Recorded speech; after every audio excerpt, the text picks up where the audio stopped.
नमस्कार, न्यूज 4.0 में आप सभी का स्वागत है। मैं हूं आपके साथ पूर्णिमा मिश्रा। मेरे साथ मौजूद है शिखा, अंजनी और धीरेन्द्र। सबसे पहले बात दिल्ली के तुर्कमान गेट इलाके की, जिसमें आज भी बुलडोजर एक्शन हो रहा है। अतिक्रमण को हटाया जा रहा है और दूसरी तरफ अतिक्रमण हटाने के दौरान भड़की हिंसा के मामले में दिल्ली पुलिस को अहम कामयाबी मिली है। पुलिस ने अब तक करीब 80 पत्थरबाजों की पहचान कर ली है और उनकी गिरफ्तारी के लिए छापेमार कार्रवाई हो रही है। पुलिस अधिकारियों के मुताबिक 450 से अधिक वीडियो सामने आए हैं, जिसमें हिंसा और पत्थरबाजी की अलग अलग तस्वीरें हैं। इन वीडियो, सीसीटीवी फुटेज, पुलिस के body cam recording, social media पर वायरल क्लिप्स इसमें शामिल हैं, जिसका गहन विश्लेषण किया जा रहा है। दिल्ली पुलिस ने तुर्कमान गेट इलाके में पथराव की घटना में यूट्यूबर सलमान की तलाश तेज कर दी है। सलमान पर सोशल मीडिया के जरिए माहौल बिगाड़ने और लोगों को भड़काने का आरोप लगा है। पुलिस का कहना है कि सलमान ने भड़काऊ वीडियो बनाकर इलाके में अफवाह फैलवाई थी और जिससे भीड़ जमा हो गई। हालात बिगड़ गए। जांच में बात सामने आई कि सलमान मौके पर मौजूद था, लगातार वीडियो बनाकर व्हाट्सएप ग्रुप में भेज रहा था और अब तक 11 आरोपियों को गिरफ्तार किया गया है। हमने 6 लोगों को और गिरफ्तार किया है, जो सीसीटीवी और लोकल इंटेलिजेंस के बेसिस पे। Afan, Aman, Adil, Shahnawaz, Hamza and Ubaid social media को इन्फ्लुएंस करके जो किया था, उसमें 10 लोगों का हमने लिस्ट निकाला है। उसमें एक सलमान का भी नाम आया हुआ है। जांच में ये बात भी सामने आई है कि हिंसा में केवल स्थानीय लोग ही नहीं बल्कि बाहरी तत्व भी शामिल थे।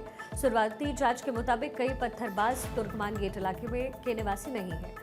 पुलिस को शक है कि सोशल मीडिया के जरिए बाहर के लोगों को बुलाकर उन्हें उकसाया गया और हिंसा को अंजाम भी दिया गया। इसी वजह से सोशल मीडिया गतिविधियों की भी व्यापक जांच की जा रही है।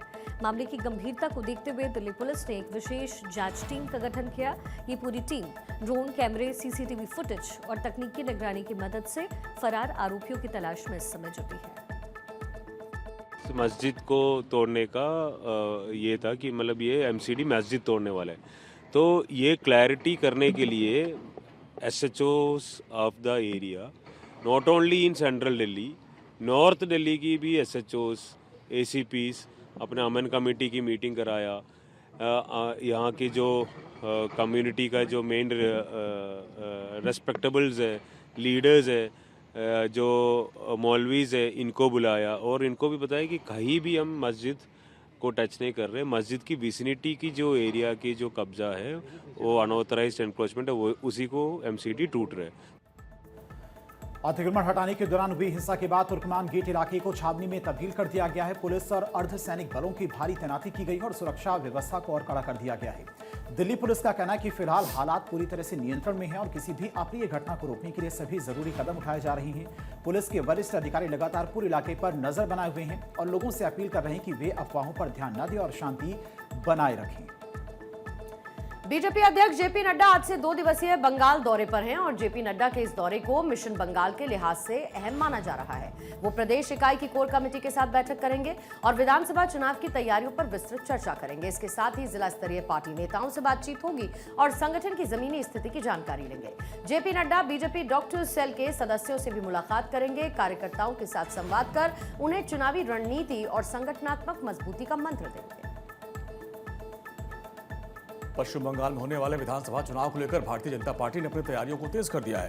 पार्टी जमीनी स्तर पर संगठन को मजबूत करने में लगी हुई है और केंद्रीय नेतृत्व लगातार राज्य की सियासी स्थिति पर मंथन कर रहा है। बीजेपी ने साफ कर दिया है कि इस बार वो पूरी रणनीति के साथ और ठोस प्लान के साथ चुनाव मैदान में उतरेंगे। केंद्रीय नेतृत्व ने स्थानीय नेताओं को निर्देश दिया कि वो बूथ लेवल पर जाकर मजबूती से काम करें, संगठन को हर स्तर पर सक्रिय रखें। बीजेपी आगामी विधानसभा चुनाव में जिन मुद्दों को प्रमुखता से उठाने की तैयारी कर रही है उसमें बांग्लादेशी घुसपैठ, महिलाओं की सुरक्षा, राजनीतिक हिंसा और तृणमूल कांग्रेस शासन में कथित भ्रष्टाचार भी शामिल है। पार्टी का मानना है कि इन मुद्दों को लेकर के जनता के बीच जाकर के वो ममता सरकार को घेरने में सफल होगी। कुल मिलाकर के बीजेपी ने पश्चिम बंगाल में चुनावी समर के लिए पूरी तैयारी कर ली है और आने वाले दिनों में सियासी सरगर्मी और तेज होने के आसार हैं।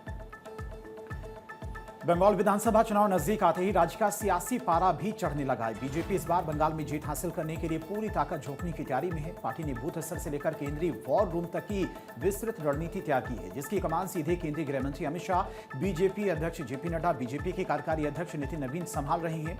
चुनावी तैयारियों की नियमित समीक्षा भी की जा रही है और संगठन के हर स्तर को सक्रिय करने पर जोर दिया जा रहा है। ईडी ने आज पश्चिम बंगाल में एक साथ कई ठिकानों पर रेड की। ये कार्रवाई सॉल्ट लेक स्थित पॉलिटिकल एडवाइजर फॉर्म 1 पीएसी के कार्यालय, उसके प्रमुख प्रतीक जैन के लाउडन स्ट्रीट स्थित आवास और बुर्रा बाजार के पोस्टा इलाके में एक व्यापारी के दफ्तर में की गई। छापेमारी के समय प्रतीक जैन अपने आवास पर मौजूद थे और उनसे पूछताछ की गई। ईडी की छापेमार कार्रवाई आज सुबह शुरू हुई, कई घंटों तक भी चली। ईडी की इस कार्रवाई के बाद मुख्यमंत्री ममता बनर्जी खुद आईपीएससी के डायरेक्टर प्रतीक जैन के आवास पर पहुंचे। उन्होंने आरोप लगाया कि जांच एजेंसी उनकी पार्टी टीएमसी से जुड़े दस्तावेज और डेटा जब्त कर रही है। ममता बनर्जी ने सवाल उठाते हुए कहा कि क्या ईडी का काम सियासी दलों के दस्तावेज ले जाना है। उन्होंने इसे कानूनन परिवर्तन नहीं माना, बल्कि सियासी प्रतिशोध करार दे दिया और आरोप लगाया कि चुनाव के चलते उनकी पार्टी को निशाना बनाया जा रहा है।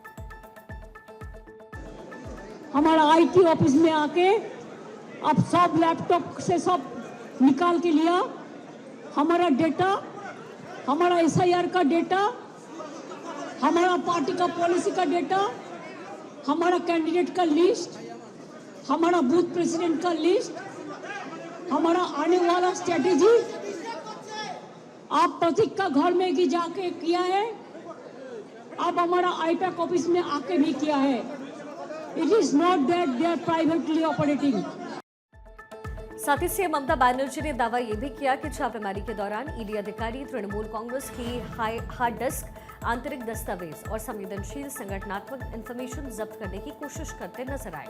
उन्होंने ये भी कहा कि बेहद दुर्भाग्यपूर्ण है कि टीएमसी के आईटी प्रमुख के घर पर छापेमारी की गई और सवाल उठाया कि क्या केंद्रीय एजेंसियों का काम राजनीतिक दलों के नेताओं और आईटी प्रमुख के आवास पर छापा मारना है। सूत्रों के मुताबिक ईडी की यह कार्रवाई कोयला तस्करी से जुड़े एक मामले की जांच के सिलसिले में की जा रही है और इससे पहले भी इस मामले में टीएमसी के महासचिव और डायमंड हार्बर के सांसद अभिषेक बनर्जी से ईडी और सीबीआई की कई बार टीम पूछताछ कर चुकी है। इस घटनाक्रम के बाद पश्चिम बंगाल की राजनीति में एक बार फिर से केंद्र और राज्य के बीच टकराव तेज हो गया है, जिससे राजनीतिक बयानबाजी और सियासी तनाव और बढ़ने के आसार हैं।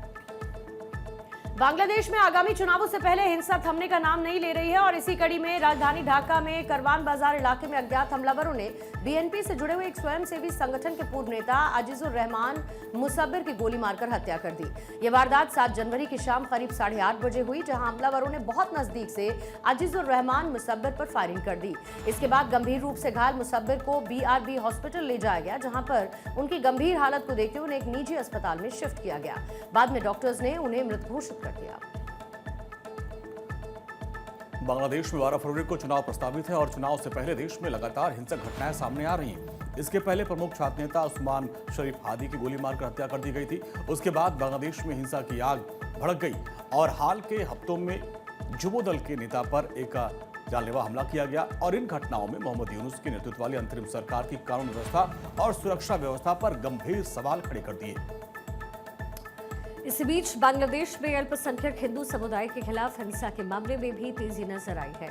बीते 20 से 25 दिनों में कथित तौर पर 7 हिंदुओं की हत्या की खबरें सामने आई, जिनमें गोली मारना, पीट कर हत्या करना, जिंदा जलाना और धार्मिक आरोपों के नाम पर की गई हिंसा भी शामिल है। बांग्लादेश हिंदू बौद्ध क्रिश्चियन यूनिटी काउंसिल ने इन घटनाओं को अल्पसंख्यकों के खिलाफ टारगेटेड और संगठित हिंसा करार देते हुए दावा किया कि अंतरिम सरकार के कार्यकाल में अब तक 2900 से अधिक हिंसक घटनाएं दर्ज हुई हैं। एक्सपर्ट का मानना यह भी है कि शेख हसीना के सत्ता से हटने के बाद राजनीतिक अस्थिरता, कमजोर कानून व्यवस्था और चुनावी माहौल में कट्टर तत्वों की सक्रियता ने हालात को और भी ज्यादा गंभीर बनाया है।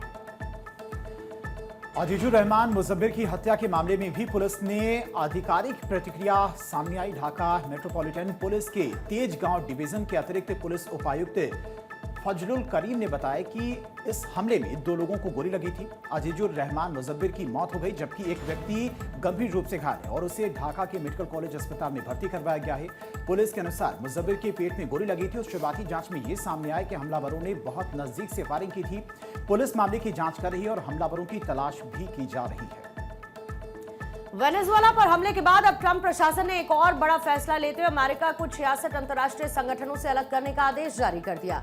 इसमें संयुक्त राष्ट्र से जुड़ी हुई कई संस्थाएं हैं। इस फैसले से जुड़े हुए मेमोरेंडम पर राष्ट्रपति ट्रंप ने हस्ताक्षर कर दिए हैं। वेनेजुएला पर हमले के बाद जब ट्रंप की विदेश नीति की आलोचना हो रही थी, उसी दौर में अमेरिका का वैश्विक मंच से खुद को अलग करने का ये कदम न केवल वैश्विक संस्थाओं में अमेरिका की भूमिका पर सवाल उठाएगा, बल्कि दुनिया भर में कूटनीतिक संतुलन पर भी इसका असर पड़ना तय माना जा रहा है। इस फैसले के तहत अमेरिका 31 संयुक्त राष्ट्र से संबंधित संगठनों और 35 गैर संयुक्त राष्ट्र अंतर्राष्ट्रीय संस्थाओं से बाहर हो जाएगा। और जिन संगठनों से अमेरिका ने नाता तोड़ा है, फैसला किया है, उनमें जलवायु परिवर्तन, वैश्विक शासन, वैचारिक एजेंडे से जुड़े कई मंच शामिल हैं। और इसके बाद से भारत और फ्रांस के नेतृत्व वाले इंटरनेशनल सोलर अलायंस से भी अमेरिका ने खुद को अलग करने का निर्णय ले लिया है। ट्रंप प्रशासन के इस कदम पर व्हाइट हाउस ने आधिकारिक बयान जारी करते हुए कहा कि अमेरिका फर्स्ट नीति का ये हिस्सा है। व्हाइट हाउस के मुताबिक अंतर्राष्ट्रीय संगठन समझौते और संधियों की व्यापक समीक्षा के बाद ये निर्णय लिया गया। बयान में ये भी कहा गया है कि कई अंतर्राष्ट्रीय संस्थाएं अमेरिकी करदाताओं के पैसे का प्रभावी उपयोग नहीं कर रही है और वैश्विक एजेंडे को अमेरिकी प्राथमिकताओं से ऊपर रखती है। ऐसे संगठनों से बाहर निकलने का मकसद अमेरिकी फंडिंग को रोकना और संसाधनों को देश के भीतर बुनियादी ढांचे, राष्ट्र सुरक्षा और आर्थिक मजबूती जैसे क्षेत्रों में लगाना है। व्हाइट हाउस का कहना है कि कई अंतर्राष्ट्रीय संगठन कट्टर जलवायु नीतियों, वैश्विक शासन और वैचारिक कार्यक्रमों को बढ़ावा देते हैं जो अमेरिकी संप्रभुता और आर्थिक ताकत के खिलाफ जाते हैं। अमेरिका अब केवल उन्हीं अंतर्राष्ट्रीय मंचों से जुड़ा रहेगा जो सीधे तौर पर उसके राष्ट्रीय हितों की रक्षा करते हों। व्हाइट हाउस का दावा है कि राष्ट्रपति ट्रंप हमेशा से अमेरिका की संप्रभुता की रक्षा और ये सुनिश्चित करने के पक्षधर रहे हैं कि अंतर्राष्ट्रीय भागीदारी से अमेरिका को ठोस लाभ मिल सके, न कि केवल वैश्विक प्रतिबद्धताओं का बोझ। मौजूदा दौर में अमेरिका की वैश्विक भूमिका और उसकी नीतियों पर लगातार सवाल उठ रहे हैं। खुद को शांति दूत बताने वाले अमेरिकी राष्ट्रपति डोनाल्ड ट्रंप के नेतृत्व में अमेरिका पर आरोप लग रहे हैं कि वो अपने सुरक्षा बलों के जरिए दुनिया भर में मनमानी कार्रवाई कर रहा है। इसी कड़ी में अमेरिका ने वेनेजुएला से आ रहे एक रूस के तेल टैंकर को जब्त कर लिया। ये कार्रवाई अमेरिकी कोस्ट गार्ड ने उत्तरी अटलांटिक महासागर में की, जहां रूसी पनडुब्बी और वॉरशिप की मौजूदगी की भी खबर है। यूएस कोस्ट गार्ड के मुताबिक जब्त किए गए इस तेल टैंकर का नाम बेला 1 है। बताया जा रहा है कि कुछ दिन पहले यही टैंकर वेनेजुएला पर उसके पास अमेरिकी कोस्ट गार्ड को चकमा देकर फरार हो गया था। इसके बाद अमेरिका ने इसे पकड़ने के लिए अटलांटिक महासागर में करीब 2 हफ्ते तक ऑपरेशन चलाया। अमेरिकी गृह सुरक्षा विभाग ने इस कार्रवाई से जुड़े वीडियो और जानकारी सोशल मीडिया प्लेटफॉर्म पर शेयर की। अमेरिका की गृह सुरक्षा सचिव क्रिस्टी नोएम ने बताया है कि यूएस कोस्ट गार्ड ने शैंडो फ्लीट से जुड़े हुए 2 टैंकर बेला 1 और सोफिया को जब्त किया है। अमेरिका के मुताबिक बेला 1 कई हफ्तों तक अमेरिकी कोस्ट गार्ड से बचता रहा और इस दौरान उसने न सिर्फ अपना झंडा बदला बल्कि जहाज पर नया नाम भी लिख दिया गया। खतरनाक समुद्री तूफान के बीच में यूएससीजीसी मुनरो के क्रू मेंबर्स ने लगातार पीछा कर आखिरकार टैंकर को काबू में पाया। बताया जा रहा है कि पिछले महीने अमेरिका ने वेनेजुएला के पास में बेला 1 को पकड़ने की कोशिश की थी, लेकिन अमेरिका को कामयाबी नहीं मिली थी। इसके बाद अमेरिका ने P-8 निगरानी विमानों को तैनात कर इसकी निगरानी की और इसी दौरान टैंकर ने रूसी झंडा लगाकर खुद को रूसी संरक्षण में बताया और बाद में रूस के आधिकारिक जहाज रजिस्टर में मेरिनेरा नाम से इस जहाज को दर्ज कर दिया गया और इस टैंकर पर 2024 में अवैध तेल परिवहन के आरोप में अमेरिकी प्रतिबंध लगाए गए थे। अमेरिका की इस कार्रवाई से रूस अमेरिका के बीच में तनाव बढ़ने की आशंका है, खासकर तब जब वेनेजुएला मुद्दे पर रूस और चीन पहले ही संयुक्त राष्ट्र सुरक्षा परिषद में अमेरिका के खिलाफ विरोध दर्ज करवा चुके हैं। उत्तर भारत में कड़ाके की सर्दी जारी है और ऐसे में दिल्ली एनसीआर में शीतलहर ने लोगों की मुसीबत को बढ़ा दिया है। मौसम विज्ञान विभाग ने भी दिल्ली में येलो अलर्ट जारी किया। बीते 24 घंटे के दौरान दिल्ली का न्यूनतम तापमान 4.8 डिग्री सेल्सियस तक रिकॉर्ड किया गया।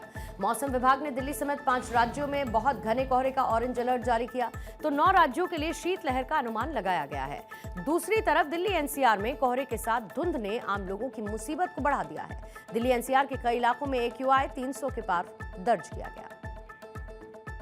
में पॉल्यूशन जो है जरूरत से ज़्यादा है, सभी को सांस लेने में दिक्कत हो रही है, बुजुर्गों को, बच्चों को बहुत ही ज़्यादा दिक्कत है इस समय और सरकार को इसके लिए कदम उठाने चाहिए। हाँ, पॉल्यूशन बहुत ज़्यादा है आजकल के समय में और देखिए इतनी प्रॉब्लम है कि हमें मास्क लगा के निकलना पड़ रहा है और ये इतनी ज़्यादा दिक्कत है कि अगर मास्क न लगाएं तो गले में दर्द, और मेरा 3 दिन से अभी दोबारा बहुत ज़्यादा पेन हो गया है। क्योंकि कुछ ज़्यादा ही बढ़ गया है, पिछले कुछ सालों से इस बार कुछ ज़्यादा ही खराब हालत थी, प्लस ठंड भी इस बार ज़्यादा उसकी सहायता नहीं कर रही है, तो साथ में उनका जो मिश्रण है वो बहुत ही खराब चल रहा है। पहाड़ों पर लगातार हो रही बर्फबारी से मैदानी इलाकों में सर्दी बढ़ गई है और उत्तर प्रदेश में वाराणसी, मेरठ, झांसी समेत 38 जिलों में घने कोहरे का अलर्ट जारी किया गया है। लखनऊ, कानपुर समेत 26 जिलों में तापमान गिरने का अलर्ट जारी किया गया है। इसके अलावा कई और जिलों में भी ऐसे ही हालात हैं। 4 शहरों का न्यूनतम तापमान बुधवार को 5 डिग्री सेल्सियस के नीचे आ गया और राजस्थान के 23 जिलों में घना कोहरा छाया हुआ है। मध्य प्रदेश में बीती रात शहडोल का कल्याणपुर सबसे सर्द रहा। यहां पर न्यूनतम तापमान 2.7 डिग्री तक था। वहीं जम्मू कश्मीर, हिमाचल और उत्तराखंड में कई स्थानों पर बर्फबारी देखने को मिली है। बर्फबारी के चलते कई इलाकों में सड़कों पर यातायात प्रभावित हुआ, साथ ही खराब मौसम की वजह से हवाई यात्रा भी प्रभावित है। अगर उत्तराखंड की बात करें तो उत्तराखंड के 3 शहरों का तापमान -21 डिग्री सेल्सियस दर्ज हुआ। इनमें से पिथौरागढ़ का नाम भी शामिल है, साथ ही आदि कैलाश, रुद्रप्रयाग का केदारनाथ और उत्तरकाशी का यमुनोत्री धाम भी शामिल है। हिमाचल प्रदेश में शीतलहर का जो असर है वो लगातार बढ़ता जा रहा है और आने वाले दिनों में हिमाचल के 6 जिले किन्नौर, लाहौल स्पीति, चंबा, मंडी, कुल्लू और शिमला के कई क्षेत्रों में बर्फबारी की संभावना है।